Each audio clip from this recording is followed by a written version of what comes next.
Friends, ఈ plastic కార్డుల కారణంగా చాలామంది జీవితాలు నాశనమయ్యాయని చెప్పేసి నేను చెప్తే మీరు నమ్ముతారా? కాకపోతే ఈ వీడియోలో నేను కొన్ని ఎగ్జాంపుల్ చెప్తాను, అది వింటే మీరు ఖచ్చితంగా నమ్ముతారు. ఫ్రెండ్, నేను దాదాపుగా ఒక 15 సంవత్సరాల నుంచి క్రెడిట్ కార్డు వాడుతున్నాను. డిఫరెంట్ కంపెనీలకు సంబంధించి చాలా రకాల క్రెడిట్ కార్డులు వాడాను. కాకపోతే నా లైఫ్ అలా ఏం కాలేదు. అయితే నేను నా ఫ్యామిలీ మెంబర్స్ని చూశాను, నా ఫ్రెండ్స్ని చూశాను. ఈ క్రెడిట్ కార్డు కారణంగానే చాలా అప్పులపాలయ్యారు, చాలా లాస్ అయిపోయారు. సో మొత్తానికి వీడియోలో నేను చెప్తానంటే ఈ క్రెడిట్ కార్డు వల్ల లాభాలు ఏంటి, నష్టాలు ఏంటి, ఎవరు క్రెడిట్ కార్డు వాడాలి, ఎవరు క్రెడిట్ కార్డు వాడొద్దు అనే దాని గురించి చెప్తాను. దాని తర్వాత అసలు ఎప్పుడైనా మీకు కంపెనీ వాళ్ళు కాల్ చేస్తారు చూసారా, సార్ మీకు ఫ్రీగా క్రెడిట్ కార్డు ఇస్తాము, మీకు ఎటువంటి జాయినింగ్ ఫీ ఉండదు, యాన్యువల్ ఫీ ఉండదు అని చెప్పేసి మన క్రెడిట్ కార్డు అంటగడుతూ ఉంటారు చూసారా. సో అటువంటిప్పుడు మనం క్రెడిట్ కార్డు తీసుకోవాలా లేదా అనేది మీరు డిసైడ్ చేసుకోగలుగుతారు. క్రెడిట్ కార్డు కంపెనీ వాళ్ళు ఏం చేస్తారు, మేము 30 రోజుల నుంచి 40 రోజుల వరకు మీకు టైం ఇస్తాం, క్రెడిట్ కార్డు వచ్చేసి ఫ్రీగా డబ్బులను వాడుకోండి అని చెప్పేసి మనకు ఆఫర్ ఇస్తారన్నట్టు. మరి ఫ్రీగా డబ్బులు ఇస్తే వీళ్ళకేంటి లాభం, వీళ్ళు డబ్బులు ఎలా సంపాదిస్తారు అంటే యాక్చువల్లీ వీళ్ళ బిజినెస్ మోడల్ అనేది 3 టైప్స్లో రన్ అవుతూ ఉంటుంది. ఫస్ట్ వచ్చేసి మర్చెంట్ ఫీ అని ఉంటుంది. జనరల్గా మీరు క్రెడిట్ కార్డు తీసుకెళ్ళి బయట ఎక్కడైనా షాపింగ్ చేసేసినా, లేకపోతే జొమాటోల నుంచి ఏదైనా ఒకటి ఆర్డర్ చేసేసినా వీళ్ళు ఏం చేస్తారు, వాళ్ళ దగ్గర నుంచి మర్చెంట్ ఫీ అని చెప్పేసి తీసుకుంటారు. ఫర్ ఎగ్జాంపుల్, మీరు ఏదో ఒక క్రెడిట్ కార్డు చేసి జొమాటోలో 500 రూపాయలు విలువ చేసి బిర్యానీ ఒకటి ఆర్డర్ చేశారనుకోండి. అటువంటిప్పుడు క్రెడిట్ కార్డు కంపెనీ వాళ్ళు ఈ 500 రూపాయలను డైరెక్ట్ జొమాటో వాళ్ళకి ఇవ్వరు. వాళ్ళ దగ్గర నుంచి 1.5% నుంచి 2% వరకు మర్చెంట్ ఫీ అని చెప్పేసి వాళ్ళ దగ్గర నుంచి కలెక్ట్ చేసేస్తారు. అంటే 500 రూపాయలలో 15 రూపాయలు క్రెడిట్ కార్డు కంపెనీ వాళ్ళు తీసుకుంటే 485 రూపాయలు జొమాటో కంపెనీ వాళ్ళకి వెళ్తాయి అన్నట్టు. సో అలా ఒక డబ్బులు సంపాదిస్తారు. సెకండ్ వచ్చేసి ఇంట్రెస్ట్ రేటు. అంటే ఇప్పుడు మీరు ఒక క్రెడిట్ కార్డు తీసుకున్నారు, వీళ్ళు ఫ్రీగా ఇస్తారని చెప్పిన తర్వాత దాన్ని ఇష్టం వచ్చినట్టు వాడేసేసారు, కాకపోతే డ్యూ డేట్ వచ్చిన తర్వాత బిల్ పే చేయాలనుకో. అటువంటిప్పుడు వీళ్ళు మీ మీద ఎంత ఇంట్రెస్ట్ వేస్తారు తెలుసా? హోమ్ లోన్ వేసినట్టు 8%, 12% వేయరు. డైరెక్ట్ 36% నుంచి 42% వరకు మీకు ఇంట్రెస్ట్ రేట్ అనేది పడుద్ది. మీరు ఒకవేళ డ్యూ డేట్ మిస్ అయ్యారు అంటే చాలా దారుణంగా వీళ్ళు మీ మీద ఇంట్రెస్ట్ రేట్ వేస్తారు. సో అలా డబ్బులు సంపాదిస్తూ ఉంటారు. ఇక థర్డ్ వే వచ్చేసి మనం క్రెడిట్ కార్డు తీసుకునేటప్పుడు కొన్ని కంపెనీస్ జాయినింగ్ ఫీ అని తీసుకుంటాయి, కొన్ని కంపెనీస్ యాన్యువల్ ఫీ అని తీసుకుంటాయి, కొన్ని కంపెనీలు ఓవర్ లిమిట్ ఫీ అని చెప్పేసి తీసేసుకుంటూ ఉంటాయి. సో అలా వీళ్ళు డబ్బులు సంపాదిస్తూ ఉంటారు. మొత్తానికి ఫ్రీగా అయితే వీళ్ళు క్రెడిట్ కార్డులు ఇవ్వరు, ఏదో రూపంలో డబ్బులు సంపాదిస్తారు. కాబట్టి మనకు మాటికి కాల్ చేసి సార్ క్రెడిట్ కార్డు తీసుకుంటారా అని చెప్పేసి మనం విసిగిస్తూ ఉంటారు. సెకండ్ వచ్చేసి ఎవరికి క్రెడిట్ కార్డు ఇస్తారు, ఎంత లిమిట్ ఇస్తారు అనే దాని గురించి మనం మాట్లాడినట్లయితే దీనిలో చాలా ఫ్యాక్టర్స్ ఇన్వాల్వ్ అయి ఉంటాయి. ఒకటి వచ్చేసి సిబిల్ స్కోర్ ఉంటుంది. సెకండ్ వచ్చేసి మన పేమెంట్ హిస్టరీ ఉంటుంది. అంటే ఆల్రెడీ మీ దగ్గర ఒక క్రెడిట్ కార్డు ఉండి దాన్ని మీరు బాగా వాడుతూ ఉంటే, మీరు ఇంతకుముందు క్రెడిట్ కార్డు తీసుకున్న దానికి పేమెంట్స్ అనేవి రెగ్యులర్గా పే చేస్తున్నారు కాబట్టి దాన్ని బేస్ చేసుకొని మీకు క్రెడిట్ కార్డు ఇస్తారు. మీరు ఫస్ట్ టైం క్రెడిట్ కార్డు తీసుకునే వాళ్ళైతే మీ క్రెడిట్ కార్డు లిమిట్ అనేది మీ ఇన్కమ్ మీద కూడా డిపెండ్ అయి ఉంటుంది. మీకు ఎగ్జిస్టింగ్ ఏమైనా డెబిట్స్ ఉన్నాయా లేదా దాన్ని దృష్టిలో పెట్టుకొని మీకు క్రెడిట్ కార్డు ఇస్తారు. అయితే మీరు చాలా మంది ఎక్స్పీరియన్స్ చేసి ఉంటారు, సేమ్ కంపెనీలో పనిచేస్తుంటారు, ఇద్దరు కూడా 1 lakh సాలరీ ఉంటే ఒకరికేమో క్రెడిట్ కార్డ్ లిమిట్ అనేది 1,50,000 వస్తూ ఉంటుంది, ఇంకొకరికేమో 3 lakhs వస్తూ ఉంటుంది. దానికి రీజన్ ఏంటి అంటే మీ పాస్ట్ పేమెంట్ హిస్టరీ ప్లస్ మీ సిబిల్ స్కోరు, మీ శాలరీ, ఇవన్నీ డిపెండ్ చేసుకొని మన క్రెడిట్ కార్డ్ లిమిట్ అనేది డిసైడ్ అవుతుంది అన్నట్టు. అయితే ఫ్రెండ్స్, ఈ వీడియోలో నేను అడ్వాంటేజెస్ అండ్ డిసడ్వాంటేజెస్ చెప్తానని చెప్పాను కదా. సో ఫస్ట్ డిసడ్వాంటేజెస్ గురించి మాట్లాడతాను చూడండి. యాక్చువల్లీ ఈ డిసడ్వాంటేజెస్ అనేవి ఎవరి కోసము అని అంటే, చాలా తక్కువ శాలరీ ఉంటుంది చూసారా, వాళ్ళకు క్రెడిట్ కార్డ్ అనేది 100% డిసడ్వాంటేజే.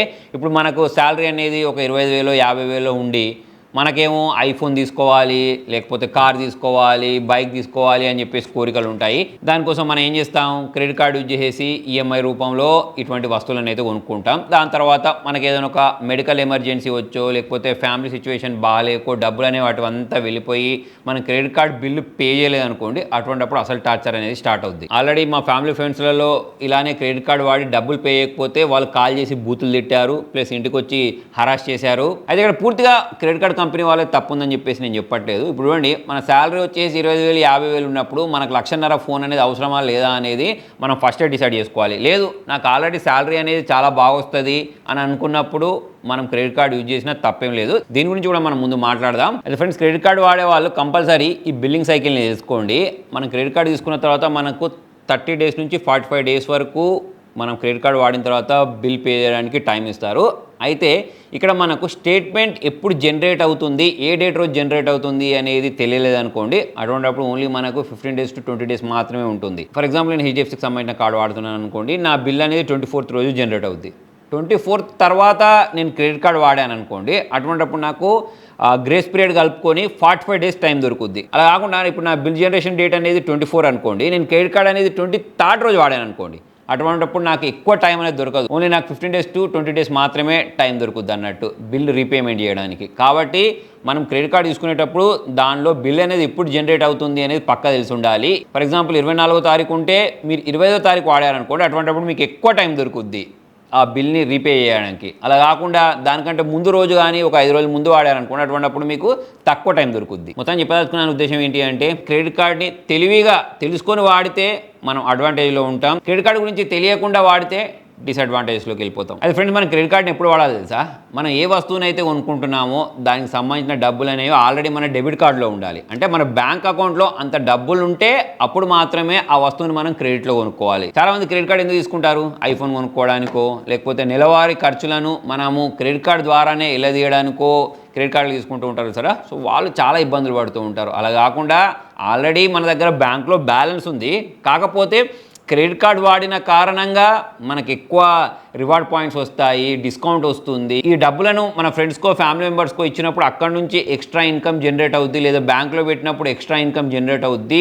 నేను క్రెడిట్ కార్డ్ బిల్లు పే చేసే టైంకి నా అకౌంట్లో అన్ని డబ్బులు ఖచ్చితంగా ఉంటాయి, 100% ఉంటాయి అని అనుకున్నప్పుడు మాత్రమే మనం క్రెడిట్ కార్డ్ని వాడాలి. సెకండ్ వచ్చి చాలామంది క్రెడిట్ కార్డ్ ఎందుకు తీసుకుంటారు అంటే నో కాస్ట్ ఈఎంఐలో మనం చాలా వస్తువులను కొనుక్కోవచ్చు అని చెప్పేసి అనుకుని తీసుకుంటూ ఉంటారు. అయితే నో కాస్ట్ ఈఎంఐ అనేది ఒక అందుకు మంచిది, ఒక అందుకు చెడ్డది. ఇప్పుడు చూడండి, మీరు ఏ వస్తువునైతే నో కాస్ట్ ఈఎంఐలో తీసుకుంటారో అదే వస్తువుని మీరు క్యాష్ పేమెంట్ చేసో లేకపోతే ఫుల్ పేమెంట్ చేసో తీసుకుంటే మనకు ఎక్స్ట్రా డిస్కౌంట్స్ వస్తూ ఉంటాయి. మీరు గమనించారో లేదో? అలా కాకుండా మీరు నో కాస్ట్ ఈఎంఐతో తీసుకుంటే ఆ డిస్కౌంట్ అనేది పోద్ది. అంటే వేరే వాళ్ళు అదే వస్తువుని 3,000 తక్కువ తీసుకుంటే మీరు అదే వస్తువుని 3,000 ఎక్కువ పెట్టి తీసుకోవాల్సి ఉంటుంది నో కాస్ట్ ఈఎంఐలో తీసుకున్న కారణంగా. దీంతో పాటు కొన్ని హిడెన్ ఛార్జెస్ ఉంటాయి, జిఎస్టీలు ఉంటాయి. దాని కారణంగా మనకు నో కాస్ట్ ఈఎంఐ అనేది బర్డెన్గా మారిపోద్ది. లేదు మీరు ఏదో ఒక హెవీ వస్తువుని తీసుకున్నారనుకోండి, ఫర్ ఎగ్జాంపుల్ 1,50,000 పెట్టి ఏదో ఒక ఫోన్ తీసుకున్నారు, అవే డబ్బులు ఆల్రెడీ నా బ్యాంక్ అకౌంట్లో ఉన్నాయి, దాని ద్వారా నాకు వేరే సోర్సెస్ నుంచి ఇన్కమ్ జనరేట్ అవుద్ది అని అనుకున్నప్పుడు సో ఇంత బల్క్ అమౌంట్ అనేది నేను ఒకటేసారి ఈ ఐఫోన్కి ఎందుకు పెట్టాలి, నేను వేరే వేరే బిజినెస్లో పెట్టుకుని దాని ద్వారా డబ్బులు సంపాదించి దాని తర్వాత నేను నో కాస్ట్ ఈఎంఐ రూపంలో దీనికి డబ్బులు పే చేస్తాను అనుకుంటే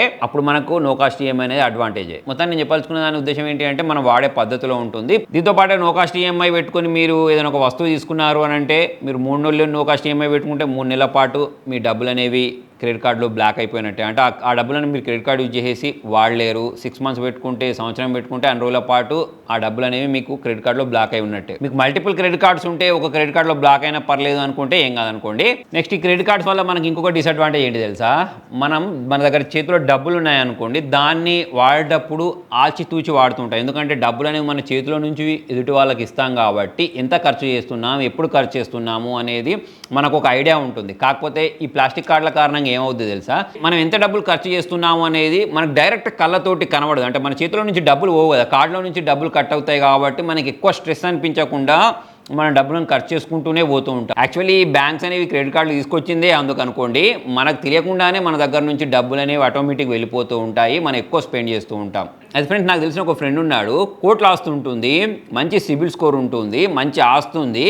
ఒకప్పుడు క్రెడిట్ కార్డు వాడేవాడు, కాకపోతే ఇప్పుడు క్రెడిట్ కార్డు వాడడం ఆపేశాడు. దానికి రీజన్ ఏంటి అంటే అతనికి క్రెడిట్ కార్డ్ వాడేటప్పుడు ఎంత ఖర్చు చేస్తున్నాను, ఏం ఖర్చు చేస్తున్నాను అనేది తెలియట్లేదట. దాని కారణంగా ఎవ్రీ మంత్ ఎండింగ్ అయ్యేసరికి అనవసరమైన ఖర్చులు చేసేసి డబ్బులు పే చేస్తున్నాను, అందుకోసమే నేను క్రెడిట్ కార్డ్ వాడను భయ్యా అని చెప్పేసి చెప్తుంటాడు. అతను క్రెడిట్ కార్డ్ డబ్బులు కట్టలేక క్రెడిట్ కార్డ్ని క్లోజ్ చేయలేదు, అనవసరంగా ఓవర్ స్పెండ్ చేస్తున్నాను క్రెడిట్ కార్డ్ కారణంగా అనే ఉద్దేశంతో క్రెడిట్ కార్డులను క్లోజ్ చేశాను. ఇప్పుడు నా దగ్గర చాలా రకాల క్రెడిట్ కార్డ్స్ ఉన్నాయి, కాకపోతే నేను దీన్ని కంట్రోల్గా వాడతాను. నా మీద నాకు కంట్రోల్ ఉంది. మొత్తానికి ఇక్కడ మన దగ్గర డబ్బులు ఉన్నాయా, డబ్బులు లేవా అనేది మ్యాటర్ కాదు, మన మీద మనకు కంట్రోల్ ఉందా లేదా అనేది మ్యాటర్ అన్నట్టు. మనం స్పెండ్ చేసే దాని మీద మనకు కంట్రోల్ లేదనుకోండి, అటువంటిప్పుడు క్రెడిట్ కార్డ్స్ అనేవి చాలా డేంజరస్. కొంతమంది ఏం చేస్తారంటే ఈ మధ్య కొన్ని కంపెనీస్ అనేవి ఏం చేస్తున్నాయి, క్రెడిట్ కార్డ్ నుంచి డైరెక్ట్ బ్యాంక్కి ట్రాన్స్ఫర్ చేసుకునే ఆప్షన్స్ ఇస్తున్నాయి. కాబట్టి అంటే వాళ్ళు ఇంట్రెస్ట్ తీసుకుంటారు, అత్యవసర పరిస్థితులలో మన క్రెడిట్ కార్డ్ అమౌంట్ని బ్యాంకులోకి ట్రాన్స్ఫర్ చేసి దాన్ని వాడుతూ ఉంటారు.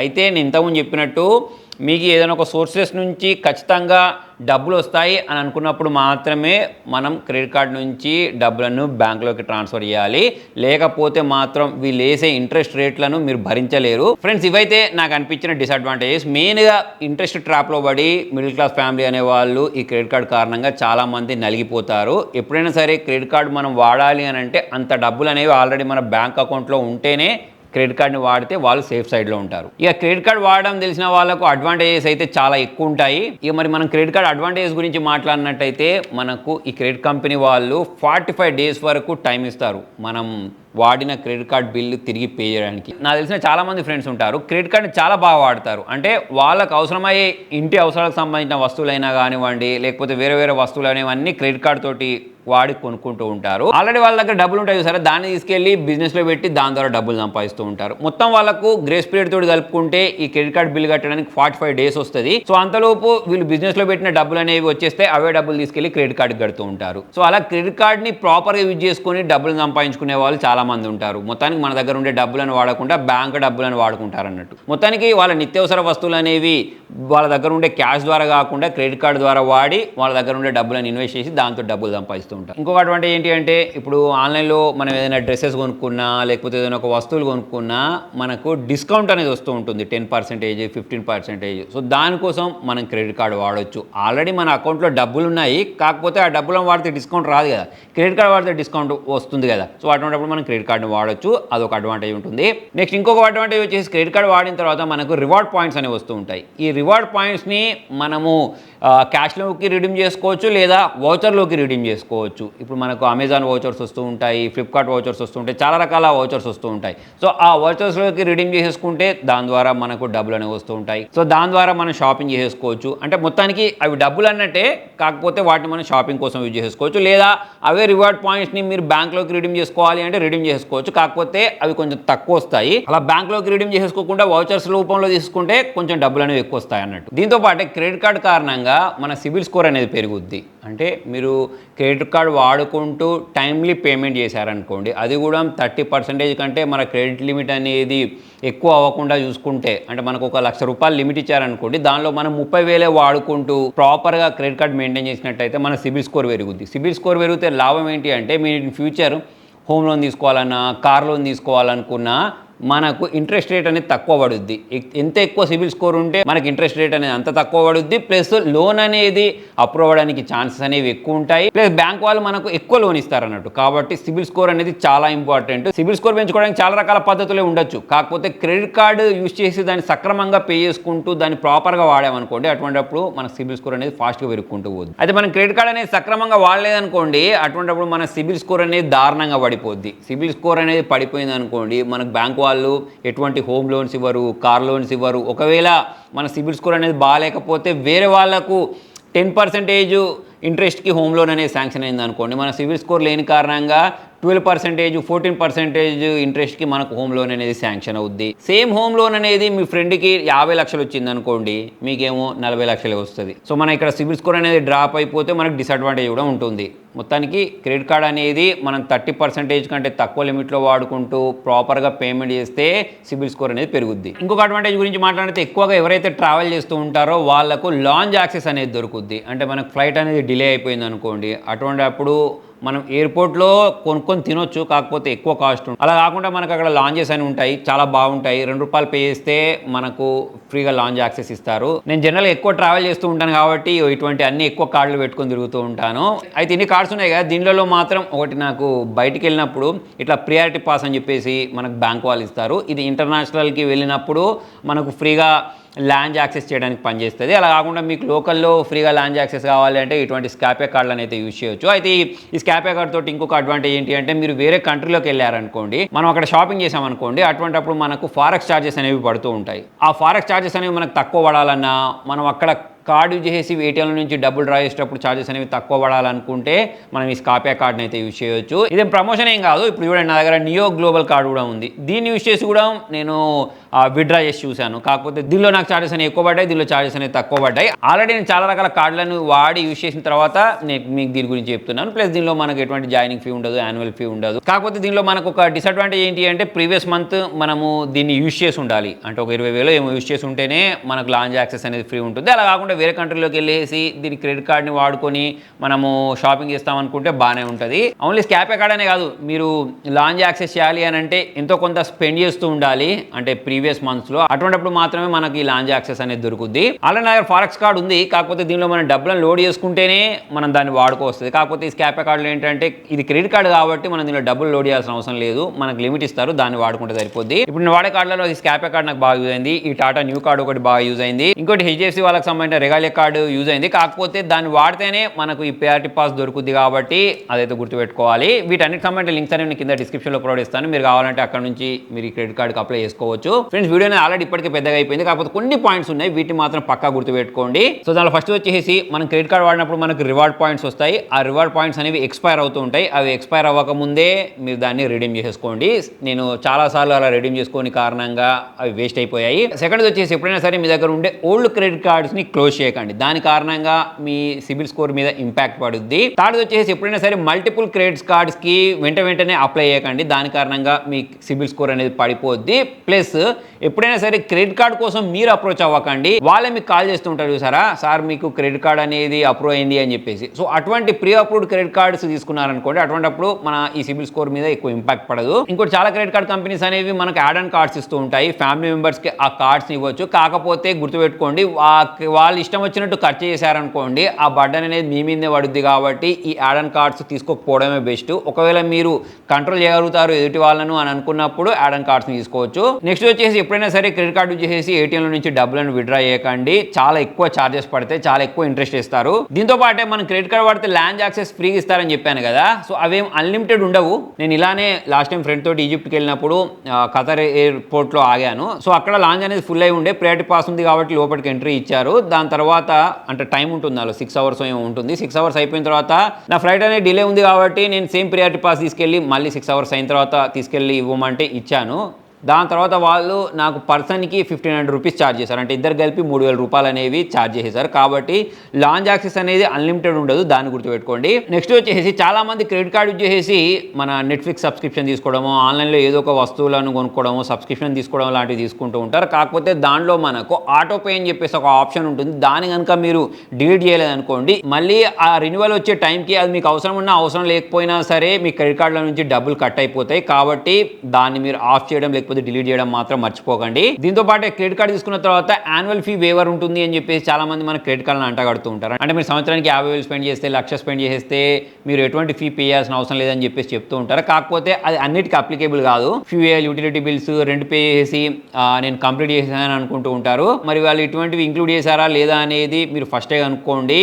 మనం రెగ్యులర్గా స్పెండ్ చేసే వాటికి మాత్రమే ఈ యాన్యువల్ ఫీ వేవర్ అనేది అప్లికేబుల్ అవుద్ది. ఒకవేళ మీకు హాక్ చెప్తాను చూడండి, ఒకవేళ మీకు ఎటువంటి యాన్యువల్ ఫీ లేదు అంటే పర్లేదు, కానీ యాన్యువల్ ఫీ ఉంది అని అనుకునే వాళ్ళు ఏం చేస్తారంటే క్రెడిట్ కార్డ్ కంపెనీ వాళ్ళు మనకు మెసేజ్ పంపిస్తూ ఉంటారు, ఏంటి ఇంత యాన్యువల్ ఫీ కట్టాలి అని చెప్పేసి. అటువంటిప్పుడు మనం కస్టమర్ కేర్ కాల్ చేసి క్రెడిట్ కార్డ్ని క్లోజ్ చేసామని చెప్పండి. అటువంటిప్పుడు ఈ యాన్యువల్ ఫీ ఏదైతే ఉంటుందో దాన్ని తీసేసే ఛాన్సెస్ అనేవి చాలా ఎక్కువ ఉంటాయి. దీంతో పాటు మీరు క్రెడిట్ కార్డ్ ఎక్కువ వాడినా సరే ఆ ఇంపాక్ట్ అనేది మీ సిబిల్ స్కోర్ మీద పడొద్దు అని అంటే మనకు బిల్ జనరేషన్ డేట్ ఉంటుంది చూసారా, దానికంటే ముందే బిల్ అని పే చేసేసారనుకోండి, అటువంటిప్పుడు మన సిబిల్ స్కోర్ మీద ఇంపాక్ట్ పడదు. మీకు ఒక క్రెడిట్ కార్డ్ సరిపోవట్లేదు, ఇంకొక క్రెడిట్ కార్డ్ కావాలి అని అంటే మీరు క్రెడిట్ కార్డ్కి అప్లై చేసే ముందు 6 months గ్యాప్ ఉండే విధంగా చూసుకోండి, దాని కారణంగా మీ సిబిల్ స్కోర్ మీద ఇంపాక్ట్ పడదు. దీంతో పాటే మనం క్రెడిట్ కార్డ్ యూజ్ చేసిన తర్వాత మనకి రివార్డ్ పాయింట్స్ వస్తాయి చూసారా, సో ఆ రివార్డ్ పాయింట్స్ అనేవి అమెజాన్ కార్డులో రిడీమ్ చేస్తే 5% అని చెప్పేసి వస్తుంది. ఒకవేళ మీరు సివి కార్డులోకి రిడీమ్ చేస్తే 10% అని చెప్పేసి వస్తుంటుంది. మొత్తానికి ఈ పాయింట్స్ని మనము రిడీమ్ చేసుకునేటప్పుడు బ్లైండ్లీ రిడీమ్ చేసుకోకుండా దేనిలో రిడీమ్ చేస్తే ఎక్కువ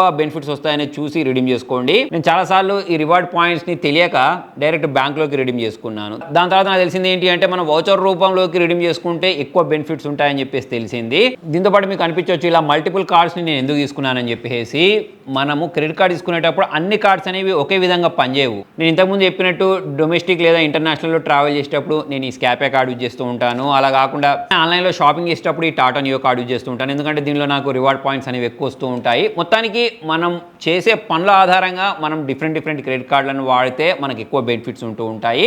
నన్ను అడిగితే ఎప్పుడైనా సరే యాన్యువల్ ఫీ, జాయినింగ్ ఫీ లేని కార్డ్స్ని ప్రిఫర్ చేయండి. ఇయర్లీ ఛార్జెస్ ఉండే కార్డ్స్ని మీరు ప్రిఫర్ చేశారనుకోండి, మీరు వాళ్ళు చెప్పిన లిమిట్ని చేరుకోలేకపోతే వాళ్ళు మీకు ఇయర్లీ ఛార్జెస్ వేసే అవకాశం అనేది ఎక్కువ ఉంటుంది. దీంతోపాటు ఎప్పుడైనా సరే క్రెడిట్ కార్డ్ బిల్ పే చేసేటప్పుడు దానిలో మనకు మినిమం బిల్ పేమెంట్ అని చెప్పేసి ఉంటుంది. ఆ ఆప్షన్ అస్సలు తీసుకోకండి. ఎప్పుడైనా సరే క్రెడిట్ కార్డ్ బిల్ని ఫుల్గా పే చేయండి. మీరు మినిమం బిల్ పే చేసి మా బిల్ అనేది పే అయిపోయింది అని అనుకున్నారనుకోండి, వాళ్ళు మీ మీద దారుణమైన ఛార్జెస్ ఇస్తారు. ఒకవేళ మీకు క్రెడిట్ కార్డ్ కట్టడానికి మీ దగ్గర డబ్బు లేకపోతే అప్పో సప్పో చేసి క్రెడిట్ కార్డ్ బిల్ని పే చేయండి తప్పిస్తే మీరు దాన్ని అలానే వదిలేశారనుకోండి, అది మీ సివిల్ స్కోర్ మీద ఇంపాక్ట్ చూపించడంతో పాటు వాళ్ళు దారుణమైన వడ్డీలు మీ మీద ఇస్తారు. క్రెడిట్ కార్డ్ వాడడం వల్ల ఇంకొక అడ్వాంటేజ్ ఏంటి అంటే, మీరు క్రెడిట్ కార్డు చేసి ఒక వస్తువును ఆర్డర్ చేశారనుకోండి, అది మీకు డ్యామేజ్ అయ్యి వచ్చింది అనుకోండి, దాంతో మనం ఛార్జ్ బ్యాక్ క్లెయిమ్ చేసేసుకోవచ్చు. అదొక అడ్వాంటేజ్ ఉంటుంది. అదే మీరు డెబిట్ కార్డు యూజ్ చేస్తే ఆ అడ్వాంటేజ్ అనేది ఉండదు. మీరు ఒకవేళ ఎక్కువగా ట్రావెల్ చేసే వాళ్ళైతే క్రెడిట్ కార్డు యూజ్ చేసి మనం ఫ్లైట్ బుక్ చేసుకున్నా, ట్రైన్స్ బుక్ చేసుకున్నా దానిపైన డిస్కౌంట్ వస్తూ ఉంటుంది. అది కూడా మనకు అడ్వాంటేజే. ఫైనల్గా నేను చెప్పాల్సుకున్న దాని ఉద్దేశం ఏంటి అంటే, ఒకవేళ మీకు చాలా తక్కువ శాలరీ ఉంటుంది, మీ బ్యాంక్లో సరిపడని డబ్బులు ఉండవు అని అనుకున్నప్పుడు మీరు క్రెడిట్ కార్డులను వాడకండి. అలా కాకుండా నేను ఏ బిల్లునైతే క్రెడిట్ కార్డు యూజ్ చేసి పే చేస్తున్నానో అన్ని డబ్బులు అనేవి నా బ్యాంక్ అకౌంట్లో ఆల్రెడీ ఉన్నాయి అని అనుకునే వాళ్ళు క్రెడిట్ కార్డ్ని నిరభ్యంతరంగా వాడవచ్చు. ఎటువంటి డిసడ్వాంటేజెస్ అయితే ఉండవు. ఇంతకుముందు నేను చెప్పాను చూసారా, నా ఫ్రెండ్స్ ఫ్యామిలీ మెంబర్స్ గురించి, వాళ్ళ క్రెడిట్ కార్డ్ కంపెనీ వాళ్ళే కాల్ చేసి మరీ క్రెడిట్ కార్డ్ ఇచ్చాయి. దాని తర్వాత వాళ్ళు క్రెడిట్ కార్డ్ తీసుకొని వాళ్ళ అవసరాల కోసం, అంటే హాస్పిటల్ బిల్లు కట్టడానికి, లేకపోతే ఆన్లైన్లో షాపింగ్ చేసుకోవడానికి, ఇంట్లో వస్తువులను తెప్పించడానికి క్రెడిట్ కార్డులను యూజ్ చేసేసారు. నెక్స్ట్ మంత్ ఏమైంది, వాళ్ళకు రావాల్సిన డబ్బులు అనేవి రాని కారణంగా ఇప్పుడు ఆ క్రెడిట్ కార్డు ట్రాప్లో పడిపోయారు అన్నట్టు. కొన్ని క్రెడిట్ కార్డ్ కంపెనీ వాళ్ళు మనకు కాల్ చేసి అసహ్యంగా మాట్లాడుతూ ఉంటారు. ఒకవేళ మీరు క్రెడిట్ కార్డ్ డబ్బులు పే చేయకపోతే డైరెక్ట్ ఇంటికి వచ్చేసి హరాస్ చేస్తూ ఉంటారు. సో ఇటువంటివన్నీ ఉంటాయి కాబట్టి మనం క్రెడిట్ కార్డ్ అనేది ఎందుకు తీసుకుంటున్నాము అనేది మనకు ఒక ఐడియా ఉంటే క్రెడిట్ కార్డ్ కారణంగా మనకు డిసడ్వాంటేజెస్ కంటే అడ్వాంటేజెస్ ఎక్కువ ఉంటాయి. సో ఫ్రెండ్స్, మరి ఈ వీడియోలో నేను చెప్పాల్సుకున్న విషయం మీకు అర్థమైపోయిందని చెప్పేసి నేను అనుకుంటాను. మరి ఈ వీడియో అనేది మీకు యూస్ఫుల్ అనిపిస్తే, జెన్యూన్ అనిపిస్తే వీడియోని లైక్ చేయండి, షేర్ చేయండి. Thank you.